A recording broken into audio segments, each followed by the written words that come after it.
This is the first video in a series I'm doing this year all about financial terms. These will all be short videos defining just one term at a time. And my goal is for you to understand that term in the context of personal finance a little bit better after just watching this one video. I got this list off of previous videos I've made, and these are all just like very commonly used financial terms that if you know all of them, it's super handy. It helps you navigate that world really well. First, what the term is. Today's term is contribution, where you see it. You see this term used really commonly when referring to retirement plans specifically. You might see it whenever you're learning about the benefits that your employer offers, like a 401k or something along those lines. They'll probably use it there. And you'll probably see it elsewhere, like whenever you're looking up what an IRA is or what the contribution limit is for this year for an IRA or something else like that. It's all over the place in those kind of areas. What it means. This term is a little bit more straightforward than most of them on my list because it means exactly what it seems like it means. Specifically, it means money that you have sent or contributed to one of these kinds of accounts. So basically, it just means money. And why don't they call it money?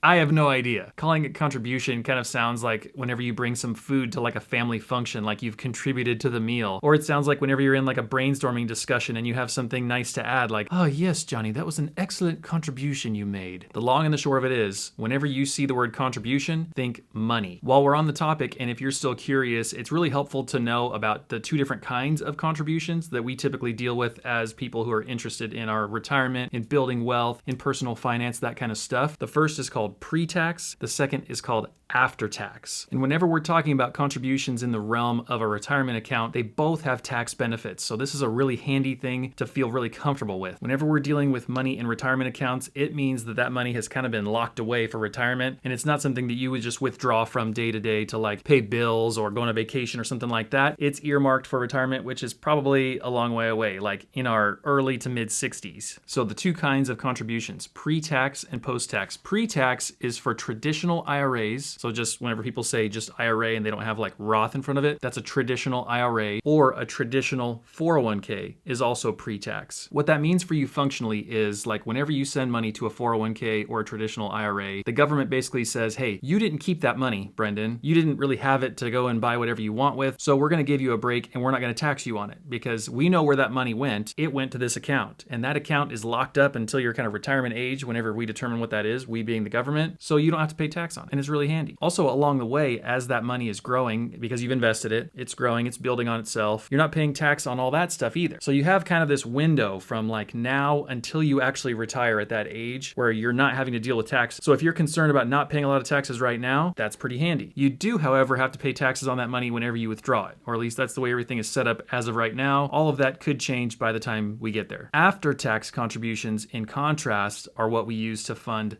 Roth accounts. So Roth IRAs are really common, really popular, and typically a really good idea as long as you don't make so much money that you can't use one. But there's also such a thing as a Roth 401k. Both of them are post-tax. And so what that means is, hey, you've already paid the tax on that money this year. So any money that you send there is treated like any other income. No special tax breaks, no special treatment, but the special treatment comes whenever it comes time to withdraw that money because now you can withdraw it tax-free. So with a Roth, you pay the tax up front, just like any other dollar you make, but then for the rest of all time, it's totally tax-free. If you're concerned about taxes going up in the future, a Roth is a great idea for you, potentially. This doesn't count as financial advice, purely entertainment. So that's what a contribution is. If you have any questions, if I said anything wrong, or if it was still really unclear to you, leave me a comment because I want these videos to be as helpful as humanly possible for you. Don't forget to subscribe before you go, and I'll see you next time. Bye.